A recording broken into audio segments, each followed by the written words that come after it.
Melphiera, daughter of a count, lives a peculiar life for a noblewoman. Despite her beauty and refinement, she is known throughout the land as the Voracious Villainess, a title earned through her unusual love for monster meat. One quiet afternoon, as she sits and eats alone in the garden, an elderly man approaches, dragged by the strange aroma of her meal. Curious, he asks for a taste. Melphiera obliges, and he samples the dish. The flavor amazes him. Delighted, he praises her cooking and asks what kind of meat it is. When Melphiera calmly reveals that it's backhorn meat, the old man's delight turns to horror. Backhorns are monstrous creatures infamous for their deadly poison, and the thought of eating such a thing makes him turn pale. Whispers of the rumored villainous woman flood his mind as he goes away in terror. Meanwhile, Melphiera continues her meal unbothered. She believes that even the most poisonous or revolting creature can be turned into a delicacy with the right preparation. Though no one else shares her conviction yet, she is certain that one day they will. Later, she attends a lavish autumn banquet hosted by King Leonidas to celebrate a prosperous harvest. The royal dishes are exquisite, refined in flavor and presentation. Melphiera savors each bite with quiet pleasure until her attendant reminds her of why she's truly there. Irritated, she recalls that the event doubles as a matchmaking opportunity for nobles. Her stepmother has warned that if she fails to find a fiancé this year, she'll be sent to a convent. Even her father insists she settle for any decent knight at this point. Though she attends out of duty, she feels out of place. The other nobles whisper about her reputation, admiring her beauty but recoiling from the rumors that surround her. Feeling the sting of their avoidance, she excuses herself and wanders away, regretting how things have turned out. As she drifts toward a quieter section of the park, she notices there are more knights than nobles here. But before she can dwell on it, something weird happens. A monstrous beast bursts onto the scene, spreading panic. As the commotion erupts, Melphiera spots an elderly couple who have fallen. The old man's leg is broken, so she helps them escape, until a mad backhorn appears behind them. Realizing the danger, Melphiera lures the creature away to protect the couple. Just when the monster closes in, a flash of steel cuts through the air. In an instant, the beast's head falls to the ground. Melphiera blinks in shock as the onlookers gasp. The infamous blood-mad Duke Galbraith has slain it with a single blow. Galbraith is known for his ruthless hunts and thirst for battle, yet strikingly handsome. Regaining her composure, Melphiera thanks him politely. He checks for injuries and warns her to be cautious, but she assures him she's unharmed. Then, noticing drops of the monster's blood on his face, she quickly stops him from letting it touch his lips. She explains that mad backhorns are infused with corrupted magic, and their blood is dangerously toxic. Impressed by her knowledge, the Duke listens as she explains further. If properly prepared, the meat of an untainted beast can be eaten safely, and even taste delicious. But realizing she said too much, Melphiera falters, apologizing for her forwardness. The Duke, instead of recoiling, offers her purified water and insists she clean herself of the blood. When she protests that it doesn't bother her, he looks genuinely surprised to hear she's handled beast blood before. When he asks her name, she introduces herself as Melphiera. The Duke recognizes her. He admits that her reputation precedes her. She is indeed the Voracious Villainess who dares to eat what others fear. Melphiera doesn't deny it. She confesses that she has always been curious about how monster meat might taste, believing that if it must be eaten, it should at least be delicious.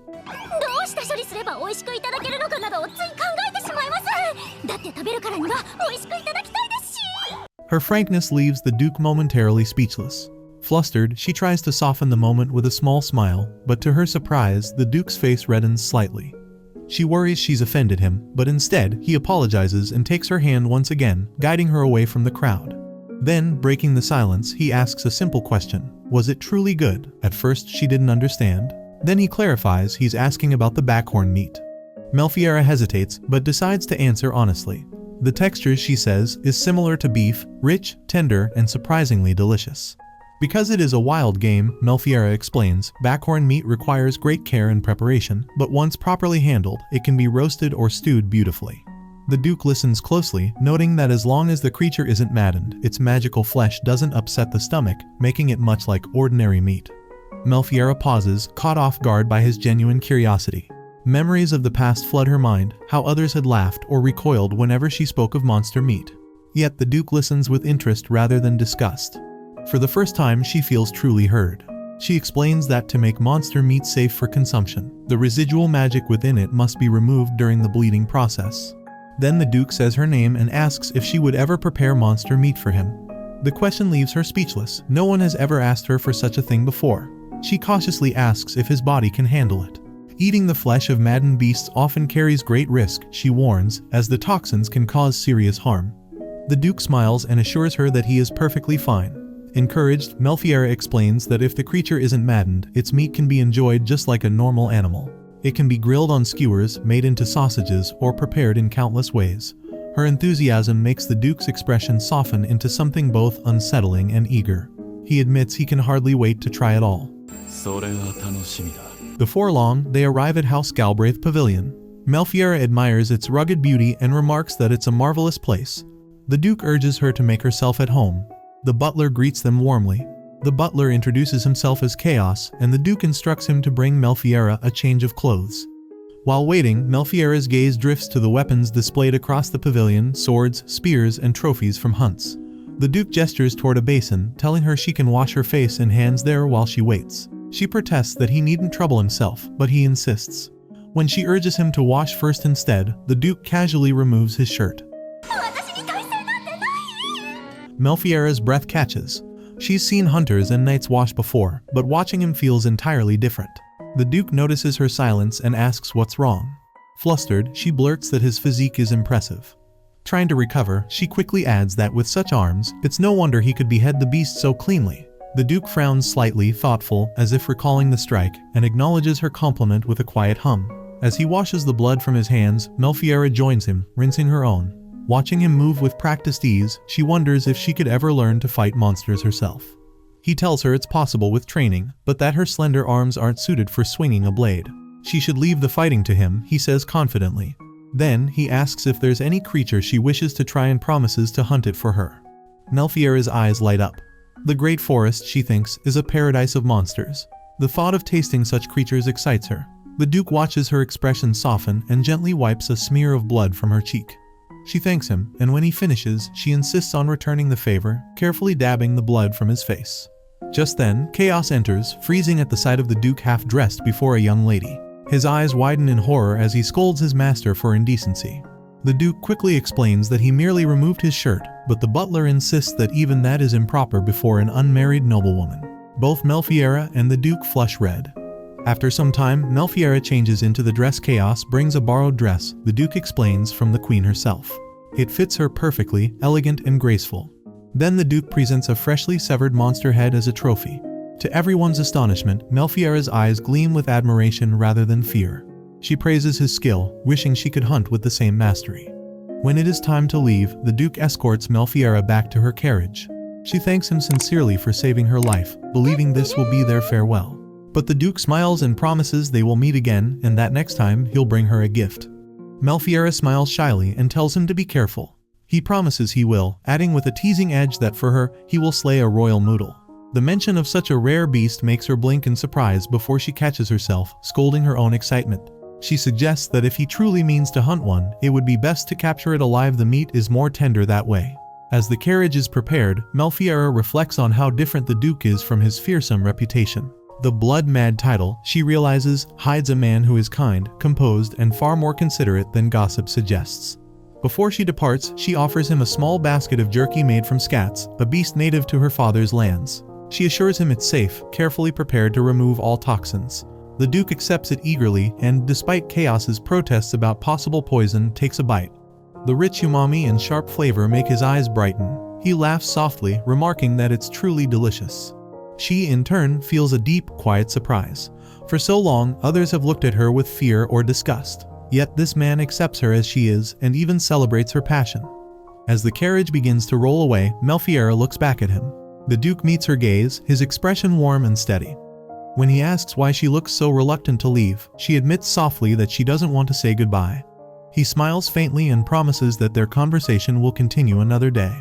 Melphiera nods and departs, reflecting on how strange the day has been. The banquet itself had been dull, but meeting the Duke has made it unexpectedly wonderful. Perhaps she thinks he is only curious about the infamous, voracious villainess. Even so, she allows herself a small, fragile spark of hope. Melphiera just got back to her land, snow everywhere and freezing cold. She's glad the trip ended before winter got any worse. Her attendant agrees it was smart to return early. When the carriage stops at the palace gates, her father's already there looking super tense. The moment he sees her, he rushes over, opens the door, and she can tell he's upset. Before she can even explain that her search for a fiancé went nowhere, he starts scolding her. He reminds her she shouldn't be involved with someone as high-ranking as a duke. Then he demands to know why the Duke of Galbraith is asking for her hand. Melphiera is completely thrown off. She thought the Duke was just curious about her or her bad reputation, not that he'd actually propose. Her father sits beside her, muttering about how he's supposed to respond to such a ridiculous offer. While he looks shaken, she feels even more unsettled inside. A few days earlier, over at the Galbraith Pavilion, the prince listens to reports about a recent hunt. One hunter apparently got too bold and ended up in a monster's den. Duke Galbraith explains calmly that it wasn't just any beast that was toxic and dangerous, but still, no one was hurt. The prince praises him and then drops the formal tone, calling him by his old name, Aristide, and joking that he should call him Brother Maxim like before. Aristide refuses. The whole family thing ended when Maxim became crown prince and Aristide was adopted into the Galbraith line to serve the throne. Duty first, emotions later. The prince gives up on that and changes the topic, eyeing the little basket Aristide's carrying. He asks what's inside. Aristide brushes it off, saying it's nothing. Of course, the prince doesn't listen. He snatches a piece and eats it. It's dried meat, spicy and rich. When he asks what it is, Aristide sighs and admits it's made from a rare monster. The prince laughs, saying it tastes better than any royal beef. Then he teases Aristide, asking if it's from that redhead, the Voracious Villainess. Aristide snaps back that her name is Melphiera. The prince smiles, saying that titles don't matter when two people actually connect. Aristide brushes him off, saying he's canceling future hunts and walking away. The prince might be annoying, but maybe he's not entirely wrong. He can't stop thinking about Melphiera, her fire, her fearlessness, how she'd looked even while covered in monster blood. She's stuck in his head. Later, his aide Chaos reports that the monster habitats are secured. Aristide praises him, but immediately suspects Chaos told the prince about Melphiera. Chaos pretends innocence, and Aristide lets it drop. When he's finally alone, he looks toward the horizon and thinks about her again, how she didn't believe he'd bring her a gift, how her eyes had filled with tears. He swears to himself he'll never let her cry again. Back to Melphiera, she stares at a jeweled box in disbelief the Duke really sent it. Her father explains a messenger on a blazing eagle brought it 7 days ago, leaving everyone stunned. Melphiera wishes she'd seen it herself. Her father cuts her off, asking what really happened at the banquet. Calmly, she says it doesn't matter how many times he asks. She was attacked by a crazed beast, and the Duke saved her. Her father reminds her they'd never even met before that. She unfolds the Duke's letter and reads, he enjoyed spending time with her and now wants to marry her. She freezes, wondering if there's some hidden reason behind such a bold move. Her father says they'll need a strong excuse to turn down a duke, and for now, he'll draft a reply. Melphiera agrees.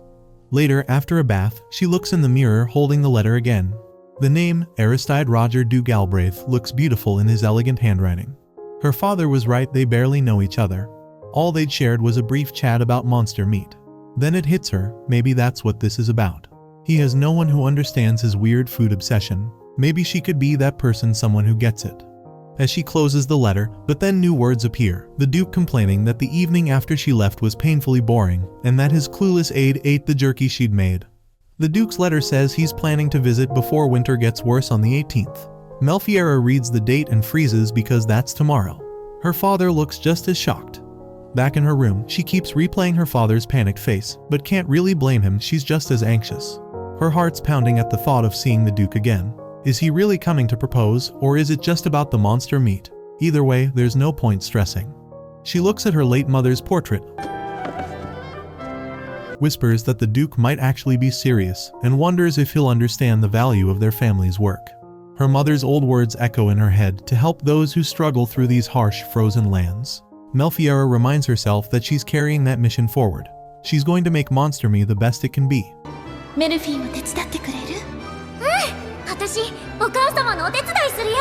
With that thought, she finally falls asleep. Morning comes, and her stepmother is banging on her door, scolding her for not being ready yet. Melphiera stammers that she was waiting for instructions, but she just frowns at the dusty room and messy hair. She warns her that finding a fiancé is urgent and looking like this is disgraceful. The man visiting might be a duke, but he's also the blood-mad duke, terrifying and violent. Suddenly, a thunderous roar shakes the air. The stepmom yelps in fear, asking what's happening. Melphiera rushes to the window and gasps. Glacial dragons fill the sky. And right in the middle of them is the Duke, flying in like something out of a legend, waving at her with a confident smile. He shouts up, asking if she got his letter and says he's come to formally propose and to deliver the gift he promised. Then calls out to the Duke to land the dragons in the northern pasture. He nods, steers the dragons that way, and flies off, leaving her totally stunned and flustered. She closes the window, her heart still racing. The Duke looked incredible, so calm and commanding as he rode that massive glacial dragon. It was way grander than the little ones she saw near home. She can't help but wish she'd also seen that blazing eagle her father mentioned. Celia keeps calling her, but when Melphiera finally answers, her stepmother claims she's feeling sick and tells her to fetch her father. She protests as the Duke's here to propose, but Celia just waves her off, muttering that she now understands why people call him the blood-mad Duke. As Celia leaves, Melphiera straightens up and declares that she'll happily accept the Duke's proposal. The room goes quiet. Out in the pasture, the Duke greets her. She mentions she just got back from the capital and he apologizes for showing up so soon. She's embarrassed about her messy hair, but there's no time to worry, keeping him waiting would be worse. His aide, Chaos, apologizes for the sudden visit, saying the Duke was too impatient to wait. Melphiera laughs lightly, saying he probably just didn't want to travel in deep winter. Chaos admits that's true, their tyrant doesn't know the meaning of patience. Then the Duke leans in a little, looking at her hair and saying it's fluffier than he expected. Mela blushes and mumbles that it's hard to tame. He just looks amused. Suddenly, he asks where to deliver her gift. She freezes. Could it be a monster? Her excitement spikes.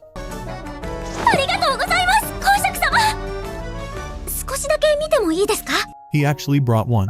She thanks him and asks to see it. They walk over, and she notices the thing under the cover isn't moving. Worried, she asks if it's already dead. The Duke just smiles and tells her to look. She lifts the cloth and her jaw drops. Shimmering golden fur, elegant horns, it's a royal muddle. The Duke confirms it's a rare one, its golden coat worth a fortune, and its meat marbled perfectly after feasting all autumn. Melphiera lights up, gushing about how special muddles are normally white with two spiral horns and a central spike, their fur prized but their meat ignored. A golden one is almost unheard of. She can't believe he's really giving her something this rare. When he takes her hand and guides it to the creature, she gasps it's alive. He explains he used magic to keep it asleep during travel. Her mind starts racing, roasting, grilling, stewing, every dish she could make from it.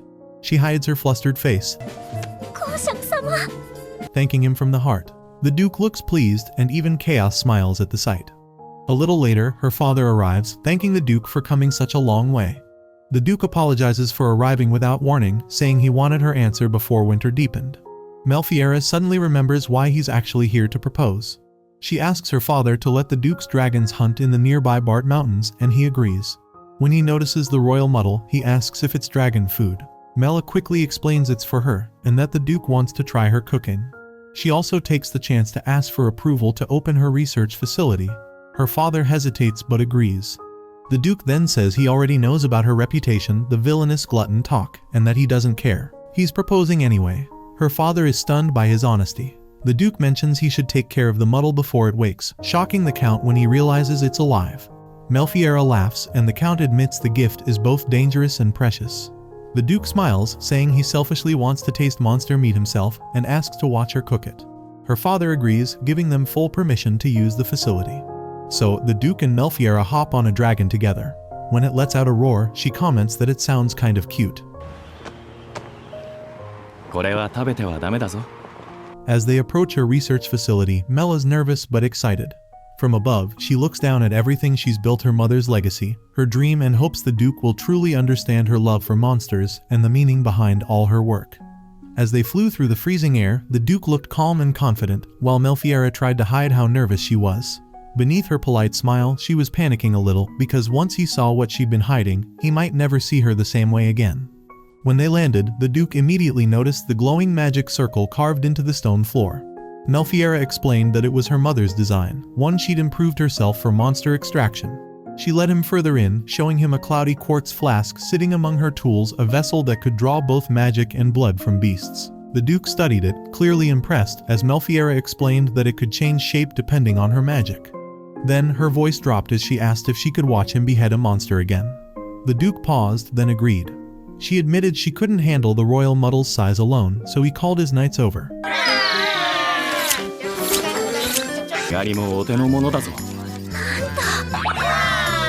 The Galbraith soldiers worked fast, cleaning the creature like experts, clearly used to harvesting monster parts. When they were done, Melphiera ran her hands through the golden fur, admiring its softness and imagining the fine garments it could make, but her real interest was in what lay inside. She placed a hand over the beast, whispered a quiet prayer, and activated the magic circle beneath them. The Duke's sword flashed, cleanly severing the creature's head. She froze in awe, stunned by his ways. Then she lifted the flask and began her chant. The beast's blood rose in a twisting red stream, glowing with power. The Duke watched, alarmed, as the liquid kept flowing far past the flask's limit. Melphiera's mind raced. This had never happened before. The power was too much, but stopping now could be dangerous. The Duke stepped closer, asking what he should do. Without pausing her chant, she told him to swap in a new flask. He moved quickly, replacing it in one motion. She took a deep breath, continued the spell, and finally drew out the last of the energy. The royal muddle went still. When it was over, Melphiera's knees gave out, and the Duke caught her before she fell. She told him the process was complete, and his gaze shifted to the creature's body still full and vibrant, its flesh unspoiled. She explained that she'd learned to extract only the blood and magic while keeping the body intact, preserving the meat's quality. The Duke asked if this was her own invention, and she told him it came from her parents' work. Her mother had created the method during a famine 17 years ago, using monsters to feed the starving people. After her death, Melphiera had dedicated her life to refining it, both to honor her and to keep helping their land survive. Then, with a shy laugh, she admitted she'd also grown fascinated by tasting rare monsters herself. The Duke's eyes lingered on the glowing flasks. He asked what she planned to do with the extracted magic and blood. Calmly, she said she used it as fuel for cooking and lighting her lab for months. He chuckled at that before telling her that the power sealed in those little flasks was strong enough to destroy entire nations. Startled, Melphiera admits she's only ever worked with small, harmless creatures. She never thought her research could have such dangerous consequences. The Duke's expression softens, and he tells her not to blame herself. He says rumors twist innocent things into evil and promises to protect her from anyone who tries to hurt her. He suddenly teases her about the gossip claiming she drinks fresh blood. Melphiera turns red, stammering that it's absolutely not true. The Duke steps closer, gently brushing a lock of her fiery red hair between his fingers. He comments on how it glows in the light, how her green eyes shimmer like they're reflecting magic. Flustered, she insists it's just the light from the spell circle, not enchantment, not charm, just energy. The air between them turns awkwardly warm, both mumbling half compliments and tripping over their words. It's soft, shy until a loud voice suddenly cuts through, making them both jump. Snapping back to business, Melphiera clears her throat and suggests they finish preparing the meat before anyone comes looking for them. The Duke nods quickly, pretending to be calm. While the Duke feeds his dragon, Melphiera walks up gracefully and tells him the royal hunting permit has arrived. He thanks her and jokes that the royal muddle's organ meat won't be nearly enough for his dragon's appetite. She laughs, asking if the dragon actually complained, half horrified, half amused. He admits it's greedy, and right on cue, his own stomach growls. Melphiera smirks, asking if he's the hungry one now. The Duke admits, with a sheepish grin, that he's never felt such hunger before. She glances at the platter nearby. The marbled meat looks too good to ignore. The Duke agrees and says they should eat it fresh. With playful excitement, they decide to slice some and grill it over a fire. The Duke even pulls out a small tin of spices. Curious, Melphiera pinches a bit and tastes it. Her eyes light up instantly. The aroma fills the air, warm and savory, herbs and salt blending perfectly with the meat's natural sweetness. He confesses he stole the blend from his royal chef. Laughing, Melphiera reminds him, this is supposed to be a poison test, not a feast. He nods solemnly, though the grin on his face ruins the act. She sprinkles the spices carefully and tells him it needs to cook longer to be safe. He groans, saying waiting that long is torture. When he reaches for the meat too soon, she stops him, insisting on perfection. Just when they're about to taste it, a sudden voice breaks the calm. Chaos appears out of nowhere. Both of them flinch. The Duke, already irritated, snaps that whatever it is can wait. But Chaos's sharp eyes immediately find the sizzling meat. Smirking, he questions what exactly they're doing, clearly enjoying how guilty they look. Trying to cover it up, the Duke hands him the permit and tells him to go feed the dragons. Chaos doesn't budge. He points out that the dragons are crying from hunger while their noble master is busy grilling. The Duke sighs, cornered, and grudgingly offers him a piece. Of course, Chaos pushes for more and wins. Then, turning the knife, he says the other knights should get to try too purely for poison testing, of course. Soon, the smell of roasting meat fills the air, and the soldiers can't help but gather around, hungry and curious. The Duke guards the first skewer like treasure when Chaos steps closer, jokingly refusing the first piece, the one Lady Melphiera cooked just for the Duke. The Duke flushes, accusing him of teasing, but Chaos just laughs, calling himself a simple man who loves good food.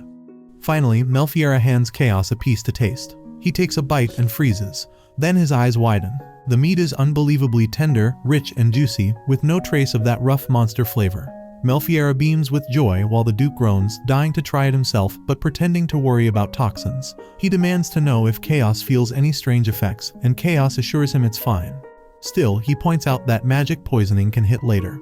Melphiera admits she's never been sick from it, but says others have, sometimes right away, sometimes hours later. The Duke finally snaps, grabs Chaos by the collar, and says he's done waiting, he's eating too. The knights cheer in agreement, shouting that it's unfair if Chaos eats alone. Smiling, Melphiera encourages everyone to join before it gets cold, promising she'll have medicine ready if anyone falls ill. The mood turns bright and lively.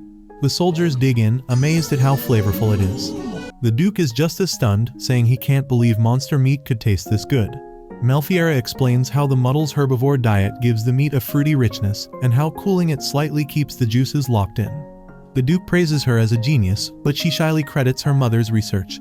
He tells her not to be modest, this is entirely her skill. The knights, hooked by the taste, beg to learn her cooking methods and suggest bringing future monster hunts to her lab. Chaos laughs and agrees, while the Duke grimaces, realizing how many incredible meals he's probably thrown away before. Melphiera just laughs, saying most people still think eating monster meat is taboo.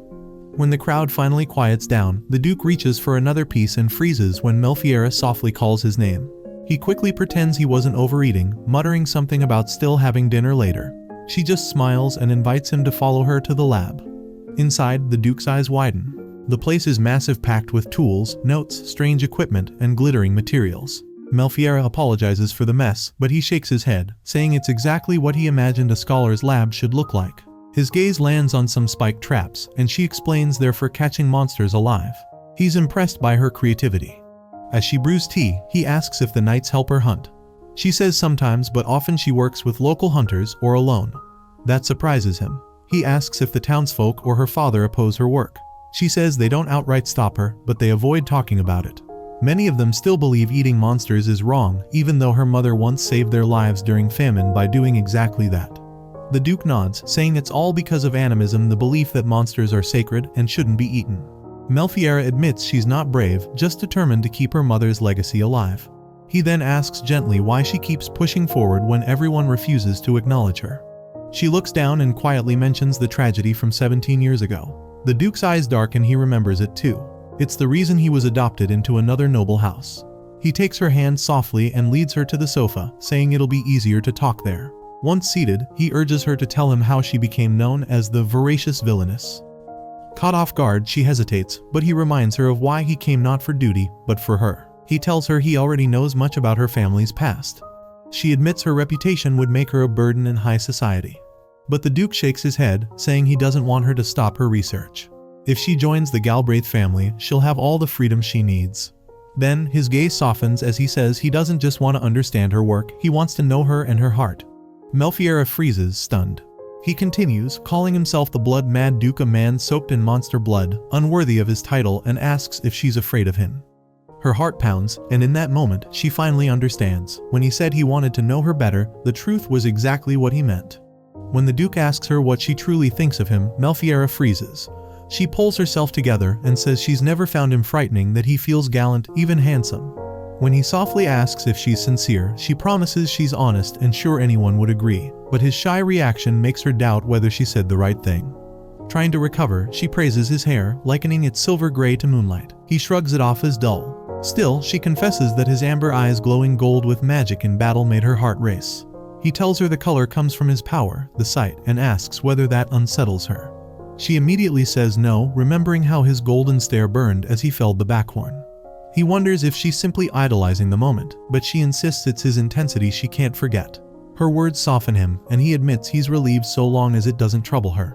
Calmly, she replies that someone has to fight the monsters. He is only doing his duty, and blood or scars do not lessen his value.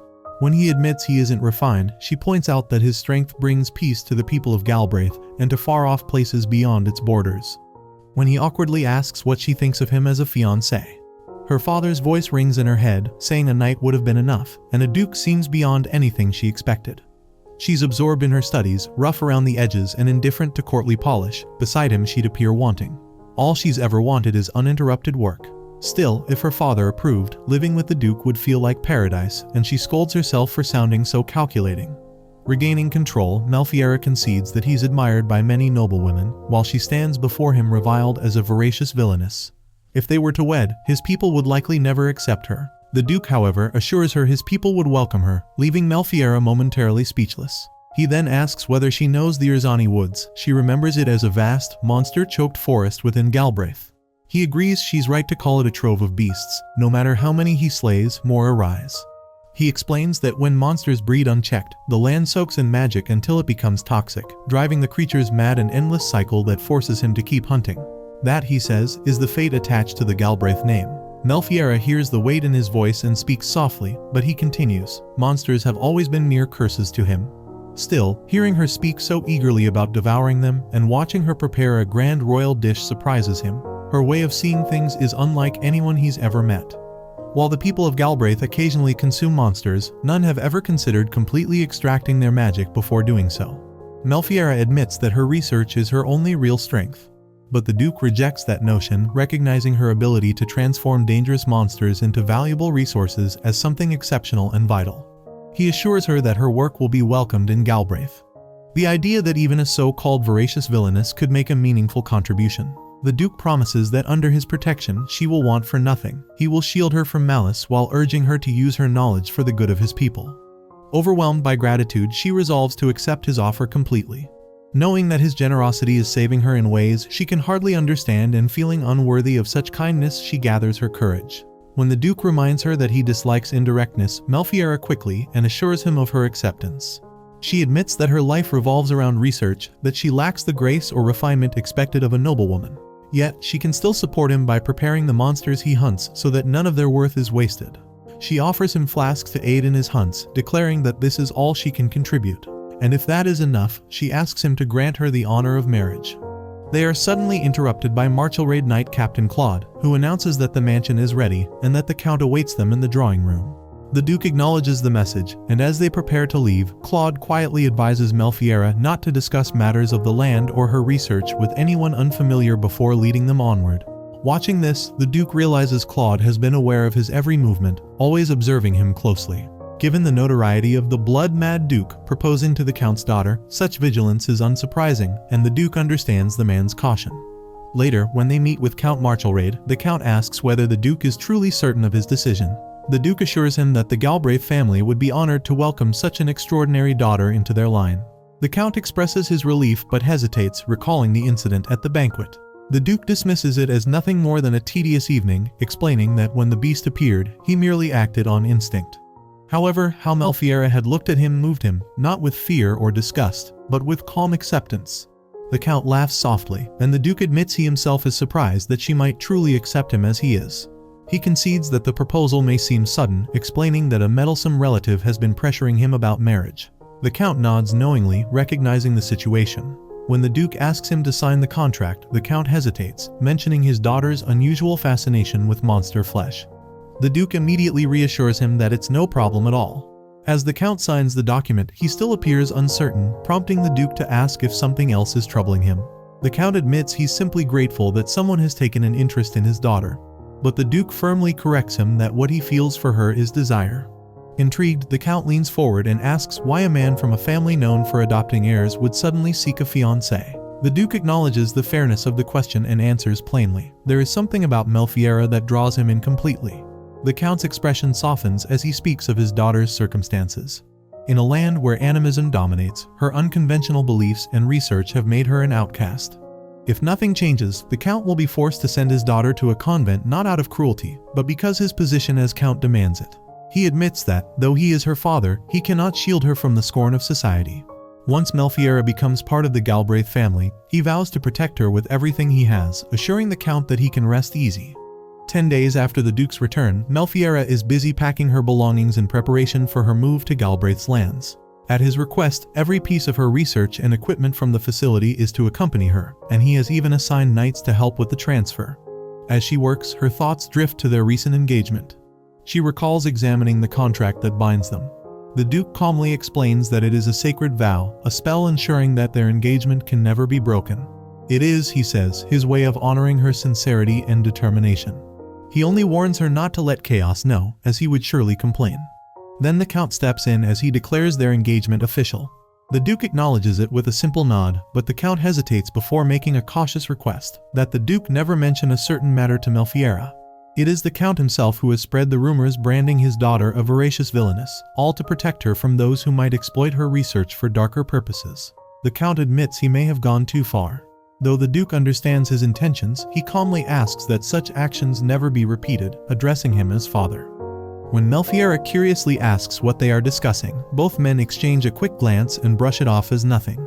Now, in the present, Melphiera's eyes linger on the engagement contract. Mullen enters to report that everything is ready for transport. Melphiera instructs him to ensure the cargo remains frozen solid, deciding to leave behind the creature's golden fur so it can be woven into warm coats for her father and half-brother. Mullen acknowledges her instructions and goes away. She surveys her belongings and murmurs that she is almost done, promising herself she will be ready before the Duke's arrival. Engaged couples rarely move in together so quickly. The Duke insists, citing the harsh winters and the need for her to acclimate to his unique lands, but she cannot shake the feeling that she should be more prepared before beginning her new life. Her gaze drifts to her mother's portrait, and a quiet question forms in her mind. What would her life have been like under her mother's guidance? A knock sounds at the door. The butler enters, announcing that her escort has arrived and that the master awaits her in the main house. Melphiera nods, thanking him and asking that he look after her father in her absence. The butler assures her he will. She takes one last look at the room she has called home, as she will not return here again, at least not as long as her engagement endures. She knocks on her father's door to announce that she is ready, only to freeze when she sees her stepmother, Lady Celia, standing inside. Celia reminds her that, stepmother or not, it is her duty to see her daughter off, though she grimaces at the pungent scent of dragons that makes her feel ill. When Melphiera asks after her father, Celia explains that he is outside overseeing the preparations, making sure everything is accounted for. She glances around the tidy room and warns that nothing unnecessary should be left behind. Melphiera explains that she is leaving the royal Moodle's golden fur to be crafted into clothing for her father and half-brother. Celia shivers at the thought, admitting that handling monster fur gives her chills. Melphiera notes its rarity and value, insisting it is too precious for her own use. Celia's expression softens for a moment, but when Melphiera bows gracefully to thank her, Celia's irritation flares. She scolds Melphiera, calling her shameless and mocking the way she has managed to captivate the Duke. She reminds her that even if she bears the Duke's child, her own son Louis will remain the sole heir to their title. Melphiera answers calmly, saying that since she is marrying out of the family, she will henceforth devote herself entirely to serving House Galbraith. Celia's voice rises in exasperation, comparing her demure face to Lady Elise's and accusing her of always taking the best for herself. The name Elise makes Melphiera pause. Celia knew her mother, but how? Celia warns that if the engagement is ever broken, Melphiera will have no place here and will be sent straight to a convent. Melphiera acknowledges the threat with quiet composure, unshaken. Impatient with the dragon's noise, Celia dismisses her abruptly, ordering her to leave at once. As Melphiera steps out, she reflects that of course Lady Celia could never like her. She has never been the ideal count's daughter, devoting herself instead to forbidden research on monster consumption. After a moment, she calls for her father. The count greets her warmly, admiring how well her coat suits her, the very same coat her mother, Elise, wore on her wedding day. The memory softens Melphiera's heart. Melphiera laughs softly, and her father smiles, recalling how Elise always carried herself with childlike whimsy. He admits he regrets never sharing such memories before, but Melphiera assures him there is no need for apology. A sudden roar of dragons indicates the Duke has arrived. He lands gracefully, approaches Melphiera, and lowers his head to kiss her hand. The Count laughs, astonished by the Duke's boldness, and the Duke smiles, explaining that his affection for his fiancée is simply too strong to hide. When he asks if she has everything she needs, Melphiera confirms she does. His eyes sweep over the scattered, unwanted items nearby, noting the piles of old notes and makeshift planks she had written on when paper was scarce. He suggests burning them, and Melphiera agrees. Turning to the Count, he declares that he will now be taking Melphiera with him and helps her mount the waiting dragon. The Count bids her farewell, expecting her return in the spring, but the Duke corrects him Melphiera will remain with him until their wedding in the fall. The Count is surprised, but the Duke reassures him that there is nothing to worry about. Melphiera will be given everything she could ever need. The Count tries to interject, insisting that there are still matters to discuss, but the Duke waves him off confidently, declaring that he will protect Melphiera with all his power and authority. Spotting the piles of discarded notes again, he raises his hand, setting them ablaze. Claude protests that the Duke is going too far, but the Duke only laughs, turning to offer him a position in the Galbraith household, praising his potential. Claude refuses. Melphiera, however, cannot look away from the fire. The flames roar upward, bright and wild, and in her eyes, they are not destruction but celebration. As Melphiera travels beside the Duke on their way to the Galbraith estate, the wind carries their quiet conversation. The Duke asks if she misses her home, and Melphiera admits she does a little, though her thoughts are mostly about what lies ahead. He reassures her that she doesn't need to change, just being herself is enough. He reminds her that a lady of Galbraith's true role is to bring comfort and warmth to her husband. Unsure if she can do that, Melphiera hesitates, but his calm laugh puts her at ease. He tells her she's already doing more than enough, that her presence alone soothes him. The Duke adds that he genuinely enjoys hearing her talk about monsters and promises that once they reach Galbraith, she can focus entirely on her research while he handles the hunting. He mentions that word of her, Royal Moodle, has spread among the knights, who are curious to see her next creations. Hearing that, Melphiera's face lights up with excitement, her earlier worries fading away. As they continue flying, she gazes at the crimson sky and says it looks as if the world's been painted red. The Duke agrees, saying it reminds him of her hair. Flustered, she tries to deny it, but he insists, recalling how her hair glowed when she activated her magic circle. He gently pats her head, calling her beautiful. Embarrassed, Melphiera blushes and struggles to steady her racing heart. As night falls, the dragon's horns start glowing softly, lighting their path through the dark sky. Melphiera admires the sight, thinking it's enchanting like stars drifting across the heavens. Looking down, she notices a large settlement and asks if they'll stop there for the night. The Duke explains its air, a royal port, and that their true destination lies beyond it, Fort Ritterard, a stronghold guarding the kingdom's border. Shocked, she asks if that's really where they're headed, and he reassures her that he'll find her a comfortable room nearby. Curious, Melphiera asks about the area, whether there are forests or rivers nearby, and if they'll be eating outdoors. The Duke seems a little surprised but confirms the fort sits beside a river. She happily says she doesn't mind staying there at all, it'll make gathering food for the dragons much easier. He warns that the fort's meals are simple field rations, but she tells him not to worry. Excitedly, she talks about plump fish monsters and monster fruits that might be in season, saying she'd love to see creatures she's only read about. The Duke laughs and says he understands her curiosity, mentioning a river monster called Zas that appears this time of year. Melphiera's eyes widen with interest, but when she hears it takes time to trap, she looks a little disappointed. Smiling, the Duke suggests setting a trap that night to check in the morning. She's touched by his thoughtfulness, but he insists it's just practical, freshly cooked food beats the usual bland rations. Melphiera quietly feels grateful, but also worried he might be overexerting himself for her sake. Remembering what Chaos said about the knights eating awful monster meat, she asks if the Duke has ever cooked any himself. He admits with a wry smile that cooking is a stretch on long expeditions. They just roasted monsters to survive, though the meat was tough and often made them sick. Melphiera quickly realizes they hadn't removed the magical toxins properly. When she asks what monsters they'd tried, he recalls Bolivia being extremely tough, the screamwood almost impossible to chew, and the Gargantes a molten mess he could barely swallow. As the fortress comes into view, the Duke tells her they'll be landing soon. Looking around, she softly says they've finally arrived. At the gate, the guards greet them, and noticing Melphiera, whisper in surprise that the Duke has brought a lady. Mullen orders the West Wing to be prepared for the Duke and Melphiera, but the guard nervously admits the fort has nothing fancy to offer. Hearing that, Melphiera feels uneasy, worried she might be imposing. The Duke tells her to unpack their things, and she softly agrees. While she works, he hesitates, saying it's still not too late to head into town. He must have been out of his mind to let her stay in a place like this. Melphiera just smiles and assures him she doesn't mind. The fort actually reminds her of her old research facility, where she often worked until she fell asleep on the floor. The Duke sighs, saying that's not exactly something to be proud of, but Mel only laughs and tells him that as long as he's with her, she has nothing to fear. After a short pause, the Duke guides her to a small room, suggesting she rest. But Melphiera shakes her head, saying she isn't tired at all. The flight had been comfortable thanks to his magic. Just then, she catches a strange, unpleasant smell drifting through the corridor. Her expression changes, and she rushes off to trace it, with the Duke following close behind. The smell leads her straight to the kitchen, where she discovers the terrible truth. It's dinner. Inside, Mullen and Zeth are stirring a thin pot of grain porridge. Startled by her sudden entrance, they freeze, but Melphiera explains she has permission to be there and immediately examines their cooking. Seeing the watery porridge, she decides it won't do. She opens her pouch and reveals a piece of golden meat royal noodle. Mullen is shocked, recognizing it instantly. Melphiera calmly explains it's salted royal noodle, preserved from the golden beast she prepared herself.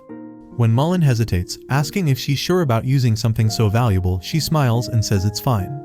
Szeth still looks skeptical, so she offers to let him taste it firsthand. She slices a small piece, grills it carefully over the fire, and makes sure it's cooked perfectly before handing it to him. She reassures him that all magical toxins are removed, it's completely safe. Szeth still hesitates, so Mullen jumps in eagerly, asking for his share. Melphiera laughs and grills another piece, filling the room with a rich, mouth-watering aroma. Mullen takes a bite and instantly lights up. The flavor is deep, tender, and perfectly salted. He declares it's even better aged than fresh, praising her skill sincerely. Just then, a calm but sharp voice cuts through the air. It's the Duke, standing in the doorway with an unimpressed expression. He remarks dryly how much Mullen seems to be enjoying himself, making both men freeze. With a quiet, slightly jealous tone, he asks if he might have a bite too. Melphiera, unbothered, smiles and tells him not to sulk, she's already prepared some for him.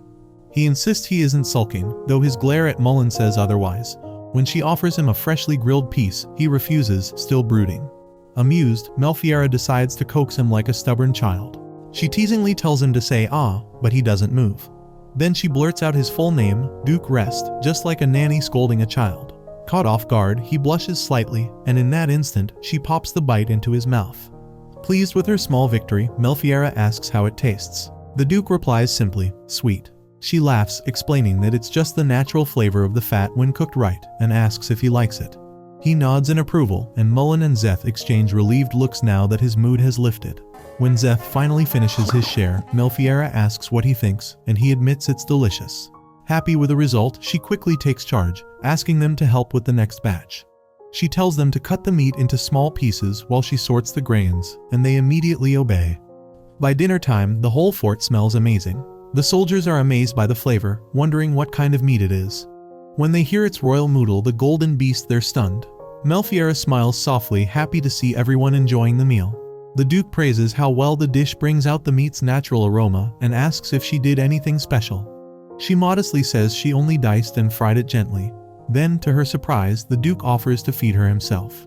Flustered, she tries to refuse, but he insists until she finally takes a bite, admitting it's wonderful.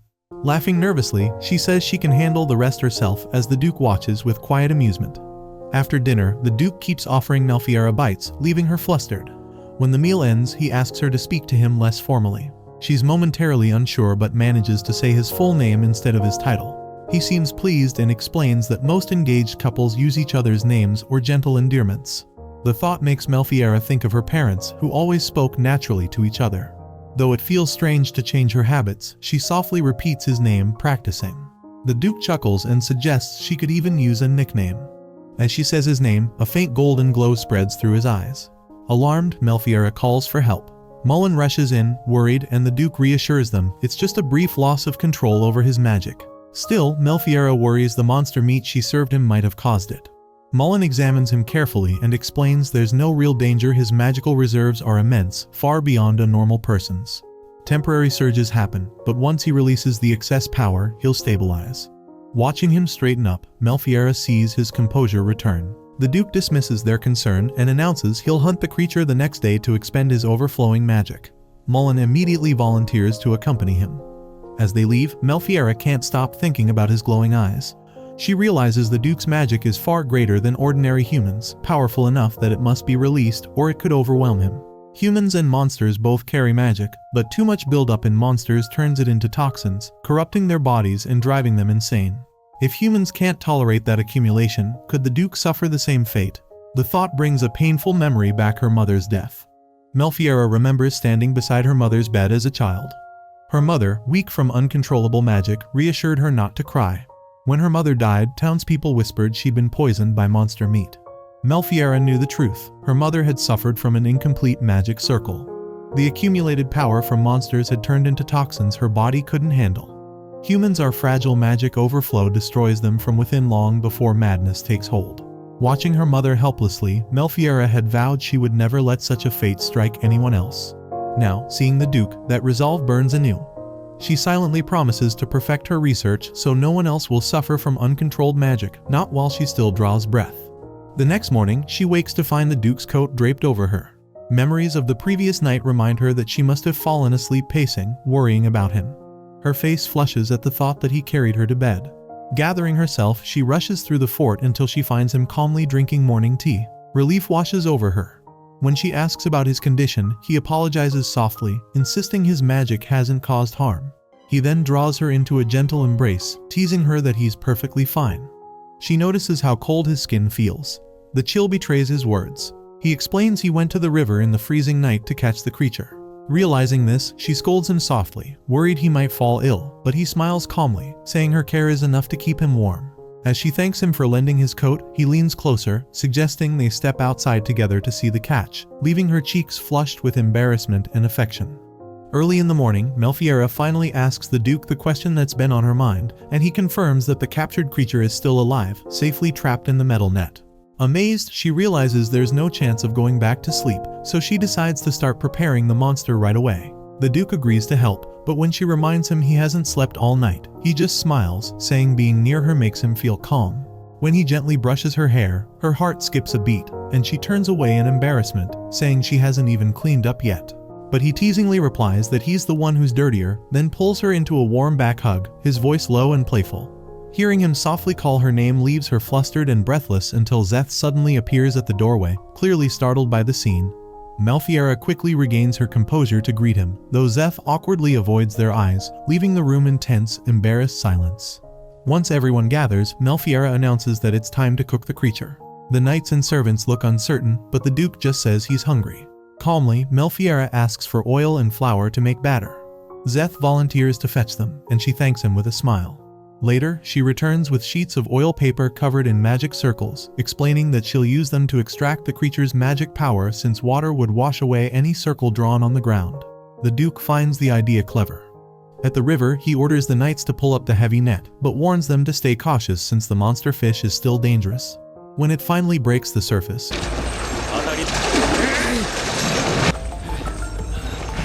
its massive body glistening in the light, Melphiera is stunned. It's even larger than she imagined. The Duke explains it's likely 7 or 8 years old and especially aggressive this season. When he moves to kill it, Melphiera insists they do it properly. She covers its eyes to calm it, then guides the Duke on where to strike just behind the eye, above the gills. Following her lead, he lands a clean, powerful blow. The monster finally goes still, and Melphiera praises both him and the knights before stepping up, ready to continue her work. Melphiera presses several magic circles onto the monster's body, offers a solemn vow to honor its life, and starts chanting to extract its power.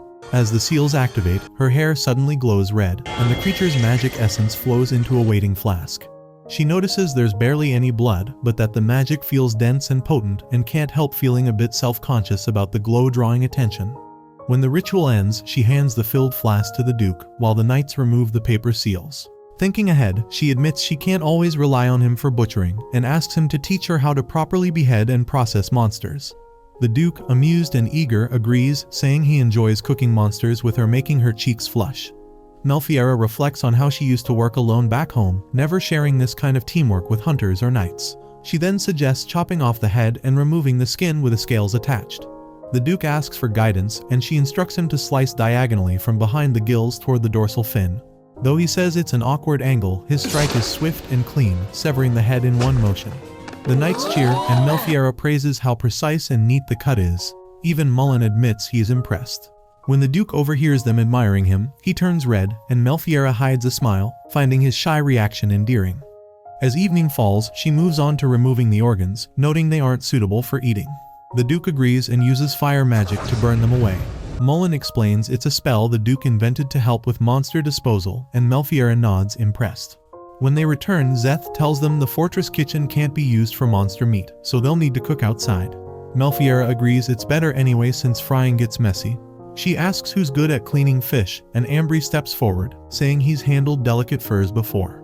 Under her direction, he carefully separates the meat from the skin with impressive precision. Melphiera praises his flawless work, joking it almost feels wasteful to chop something prepared so perfectly. Everyone gets excited about frying the monster fish. Melphiera mixes flour, water, and spices for the batter, no eggs available, and explains her two-pot frying method, one cooler, one hotter. The first fry turns the coating golden, and the second crisps it perfectly. The Duke accidentally overcooks his batch, but Melphiera reassures him, saying it's still good and asks to taste one. Since her hands are covered in batter, she shyly tells him to feed her. Embarrassed, the Duke cools a piece and gently offers it to her. Melphiera tastes the fried monster fish with delight, savoring the chewy texture and how the crispy, salty coating perfectly complements the meat's flavor. Before she can comment more, the Duke suddenly eats the rest of the piece she was holding, agreeing it's delicious and just needs a little more salt. She blushes hard, realizing he just ate from the same piece, but he calmly continues talking about the flavor as if nothing happened. Before she can stop him, he tries another properly fried piece himself, ignoring her offer to test it first, then hands her one and encourages her to taste it too. She takes a bite and is surprised by how soft and tender it is. The meat flakes apart easily and feels light enough to eat endlessly. The Duke remarks that both versions, the crisp and the soft, have their own charm. Melphiera agrees, saying she wants both kinds for herself, which makes him chuckle and decide they should make both so everyone can choose. He calls Mullen over for a taste, and Mullen eagerly joins, thrilled at the idea. Melphiera realizes it's a great plan. People can enjoy whichever style they prefer. With plenty of food to go around, she also thinks the crispier version would make excellent travel rations. Once all the cooking is done, she thanks the Duke for helping, but he waves it off, asking if she's tired from standing so long. She insists she's fine, saying she actually enjoyed herself because he was there. That makes him smile softly, and he says that's enough for him. When he wonders if they'll eat outside, Melphiera tells him she already asked the fortress chef to prepare bread and vegetables in the Great Hall. She urges him to go ahead and enjoy a proper breakfast. The Duke agrees but hesitates, looking like he wants to stay longer until she calls Mullen and tells him to escort the Duke there and prepare the best meal for him. Mullen enthusiastically takes the Duke's hand despite his protests, insisting no one will start eating until he does. As they leave, Melphiera calls after them, asking the Duke to season the food to his liking. Watching them go, Melphiera feels a pang of guilt, realizing she's made him work too hard when he needs rest. She scolds herself for always getting carried away by curiosity whenever a new monster appears and promises to be more careful. Her thoughts are interrupted when Ambry and Zeth approach, offering to help clean up. She starts to decline, but they remind her that 3 people can finish faster and then enjoy a meal together. Grateful, she accepts. While tidying, she remembers the leftover fried pieces and offers them a taste. They eagerly try them, Zeth noting the soft, glistening texture, and Ambry commenting on the rich, oily flavor. Melphiera explains their belly cuts, not ideal for frying. Ambry says they're still delicious and would taste even better with a bit of sour fruit juice. Zeth mentions there's fruit in the Great Hall, and Melphiera's eyes light up as she urges them to hurry before it's all gone. The 3 of them quickly finish cleaning up and head toward the dining hall together. As they walk, Melphiera laughs at herself, realizing she's once again failed at her promise to be more cautious. She admits she has no restraint, especially when it comes to food, but decides she can always start being sensible tomorrow. Ambry shouts for a charge toward the hall, Zeth cheers in agreement, and Melphiera joins in. When she enters the dining hall, she's amazed to see the knights and officials happily enjoying the monster meat they'd cooked together. The room is full of laughter and the rich aroma of fried food. The Duke calls out and gestures for her to sit beside him. He tells her they'll be departing soon and should reach Galbraith by evening, reminding her to eat well before the journey.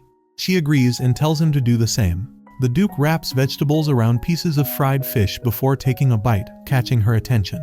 Melphiera watches, impressed by his creative way of eating, and decides to try it too.